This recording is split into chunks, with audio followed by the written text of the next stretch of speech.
So you're thinking about moving to Fayetteville, North Carolina? Well, in this video, we're going to be discussing the difference between pre-qualifying for a loan and getting pre-approved. So if you have always been curious about what is the difference between the two, or maybe you don't even know at all, or maybe you think the two are the same, you want to stick around to the end of the video so you don't miss any of the important information that we want to share with you about these two topics. And we're going to get at it right now.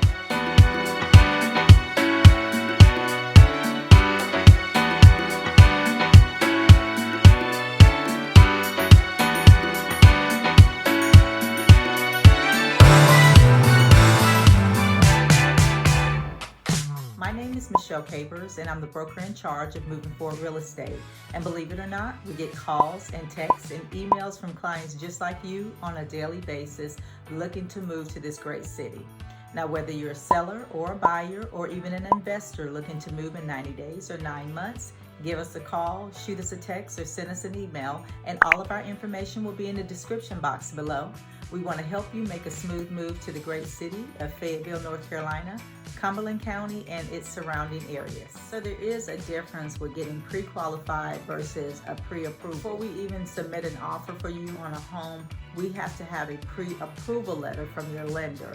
So pre-approval carries a little bit more weight than a pre-qualification. Pre-qualification is almost just like the preliminary. It's the pre to the approval, basically. So what it is pre-qualification is basically your first step. Pre-qualification and pre-approval, there is a difference. Right off the bat, pre-approval carries more weight. So in order for us to even submit an offer for you on a home, we have to have a pre-approval letter from your lender. So that is a little bit more, it carries a little bit more weight. It's letting the other party, the seller side, the listing agent side, know that you are serious and we can move forward with them either accepting this offer or not, because you have this pre-approval letter. This letter is letting them know that you have the financial backing from a lender to get you through this process, through this transition, through this transaction, in order to purchase their home.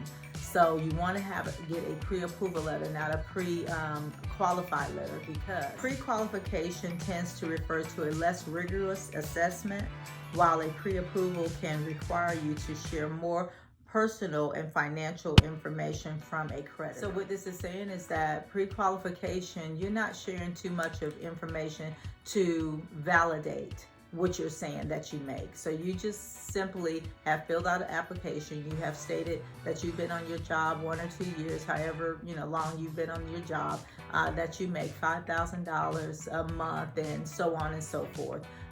Whatever bills, whatever they're asking you for on your application, that is a pre-qualification, because from what you're saying at that time, or either verbally, you're sitting in the office and you're talking to them, and they're letting you know, yes, you are pre-qualified. From what you are telling me right now, from what this application says, you are pre-qualified. So they might verbally even say that to you. What I want you to understand is that once you have been conveyed that by your loan officer, don't get too excited as you're calling your realtor and saying, yes, they said, because sometimes we transpose the terms. They're saying to you pre-qualified, but what you're hearing is pre-approved, or either what you're thinking pre-qualified is the same thing as being pre-approved, which it isn't. So now you have told your family and friends, you have called your realtor, they're excited now about getting you this home. However, there is some other information that the lender needs to justify, to verify what you're saying on this particular application. And this is where sometimes it can get a little bit sticky, because they have told you this, that you're pre-qualified, you're excited. Now they're asking and requiring you to now show them why we should give you this letter. Understand, whatever you say on this application, you need to be able to justify. So you don't want to kind of boost up your application so you can get this first pre-qualification. You don't want to do that, because you're going to have to justify. And even when it comes down to your taxes and your tax returns, Do not say that you're making something that you're not making, because when it comes down to the next step, which is the pre-approval portion, which is the one that carries the weight, which is the one that really kind of gives you the stamp of approval to move forward, if you don't have the necessary documents to justify what you said, that is going to knock you out and you're going to get denied. Sometimes even in the pre-qualification state, you don't get an actual number, your buying power, because they have not went through and assessed and did all of the debt to income ratio and all of the things that the lenders do to actually get you pre-approved. So you don't even know what your buying power is. So sometimes even as new realtors, we will get eager and excited with you, and we want to go out there and start looking for homes, just whatever you like. You're looking for 3 bedrooms, 2 bath, that can be anywhere from $100,000 to $1 million, you know, honestly. So we don't want to the cart before the horse. It is imperative that you go ahead and get a solid number, so we don't be looking under your means, you know, and we don't look for homes above your means, because again, I have stated this before, it is heart-wrenching to start looking for a home before you know what your buying power is, and then you find out later that your buying power was less than the homes that we have been looking for. So that is kind of hard, it's challenging as a realtor as well as the buyer to be in that position. Now that we're looking at $300,000 homes before, now we have to look at $200,000 homes, and that's a big difference. You know, that's a difference in the look and feel of the home, the size of the home, the location of the home. There's so much that goes forth in, you know, the difference in the price. Sometimes it's dependent on the people that you deal with, whether it's the lender or even whether it's realtors. You know, everybody is hungry and we want to eat and we want to get out there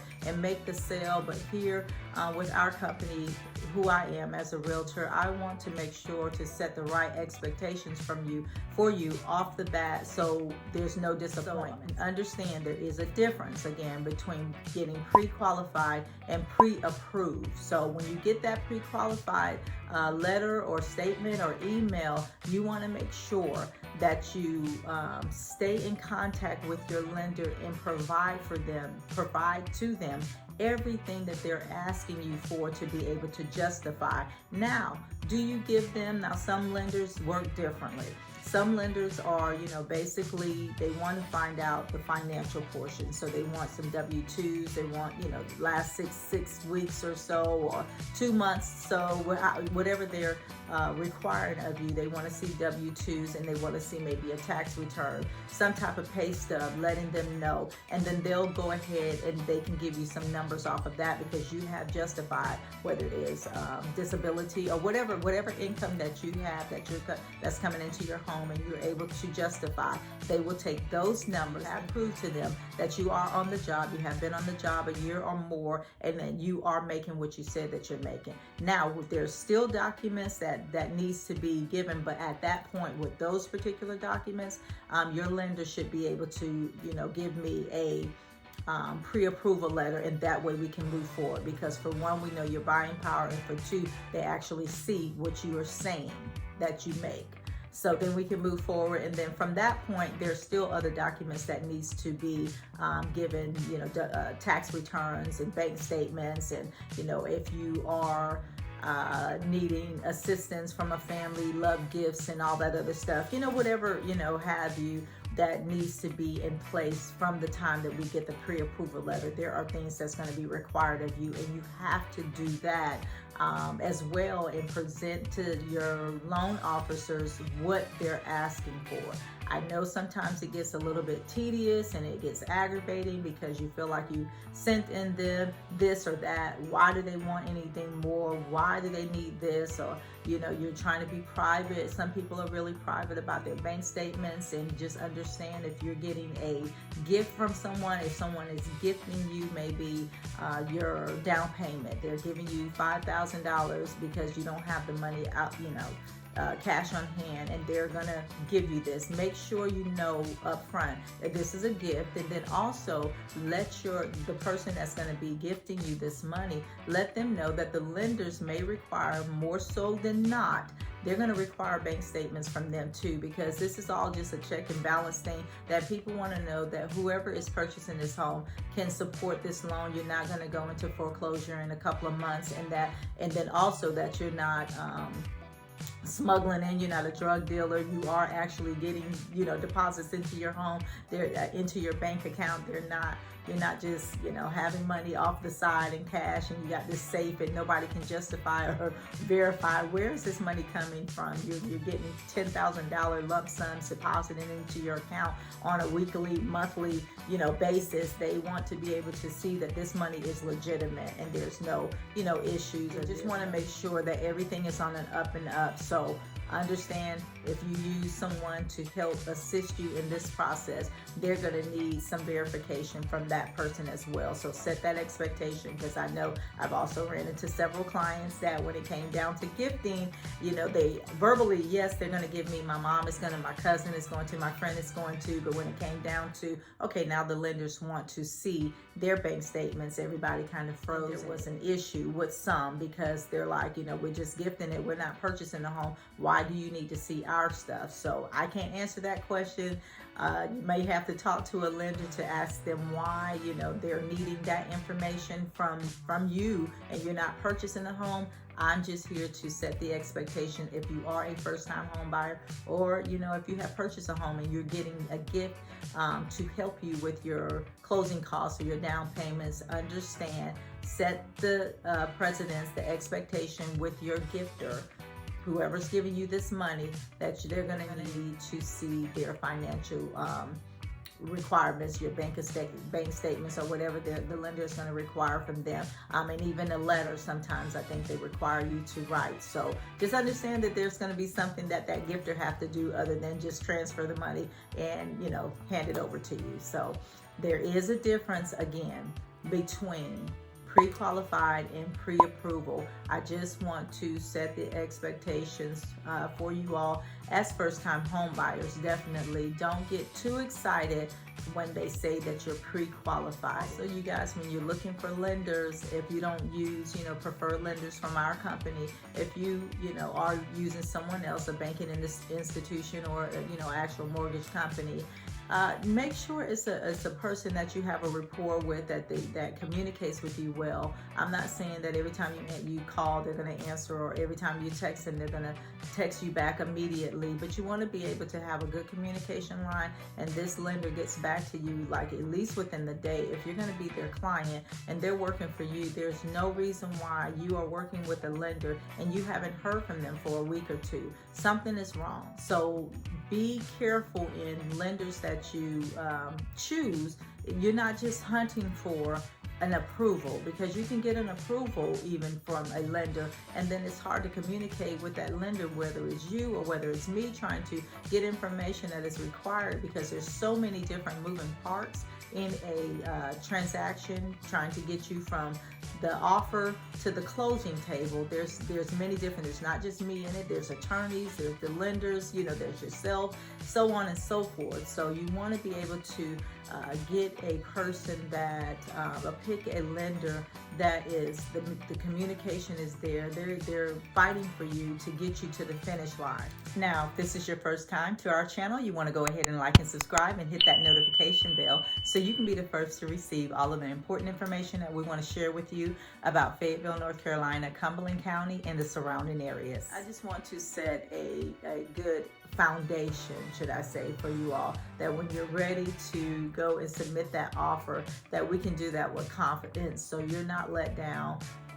Even the buyers, the sellers on the seller side, they're not let down, because this proposes a problem if you submit an offer and then you submit a contract and submit an offer for a home and they accept it, and within 2 weeks from that point something happened or something transpires and we have to back out or terminate the contract, which is an issue. And sometimes that's an issue, it could be an issue on your part as well as the lender's part. It could be something that you said that you can't justify, You can't give them any verification on, or sometimes it's an oversight on the lender that they didn't look at something a little bit, your credentials, your documents, they didn't look at that as thorough as they should have. They're excited. Like I said, we all want to try to get to the finish line because none of us gets paid until you close. So there maybe was an oversight, and something will come up within that 2-week due diligence period. Is what we have from the time that you submit the offer, and then you have time to get your inspections done on the home and get in all your other documents that you need to the lender. And this due diligence period is that time for you to do all of that. And if something happened, we can back out of the contract, and no issues for no reason at all. If you just change your mind and get cold feet, you can back out of the contract at that time. But during that time, if something comes up that there's an issue, if you do back out, which you can back out of the contract, whatever due diligence money that you have put in, you have lost that money. So, this could be very ugly and could get very sticky because let's just say if you did put a hefty amount of due diligence money down, which this money goes directly to the sellers, and this is their time where we're paying them, basically saying that we're really, really serious about this home, but take your home off the market so we can do what we need to do so we can go ahead and finish. So you're costing the seller money to take their home off of the market. So because they agreed that you said you'll be able to purchase this home and buy this home and get it to the end, we're paying them also, for lack of a better way, we're paying them to do that. Well, if something happens and something falls through, whether it's on your lender's side or whether it's on your side that you didn't, you said you made something that you didn't, or something goes on and we have to terminate the contract, the seller gets to keep that money because we said that this is what we're going to do and we can get to the finish line. So it's kind of like an incentive for the sellers, but that's why we want to prep you all as much as we possibly can. Please look at these videos before you even get to that point, because I have a step-by-step of the whole process of a transaction to get you from the start to the finish. And, I have this buyer's tips that you can look at that will prep you before you even get to the point of buying a home. Things that you need to do and get in place before we even get to this point, to get the pre-qualified, to get the pre-approval, to submit the offer, and so on and so forth. So there's a lot of information that we're sharing with you to get you in a position that you are ready, locked and loaded to get this home of your dreams. So again, is there a difference between pre-qualification and pre-approval? Yes, there is. If a lender tells you that you're pre-approved or pre-qualified at that time, do not go and celebrate. There's things that needs to be done before you get the pre-approval, because when we submit an offer, we need to have a pre-approval letter, not a pre-qualified letter. We need a pre-approval letter, and this kind of put the stamp of approval that you are ready and you have the finances with a financial institution to back up purchasing their home. So I want you all to just keep in mind, just keeping it simple, there is a difference between the two. There's a difference between pre-approval and getting pre-qualified. Pre-qualified is an estimate. A pre-approval is more of a guarantee with conditions, if that makes sense. A pre-qualification is an estimate. They are estimating, they're assuming from what you have told them or from what they have seen on the application that you are going to get pre-approved. It's not a guarantee at that point.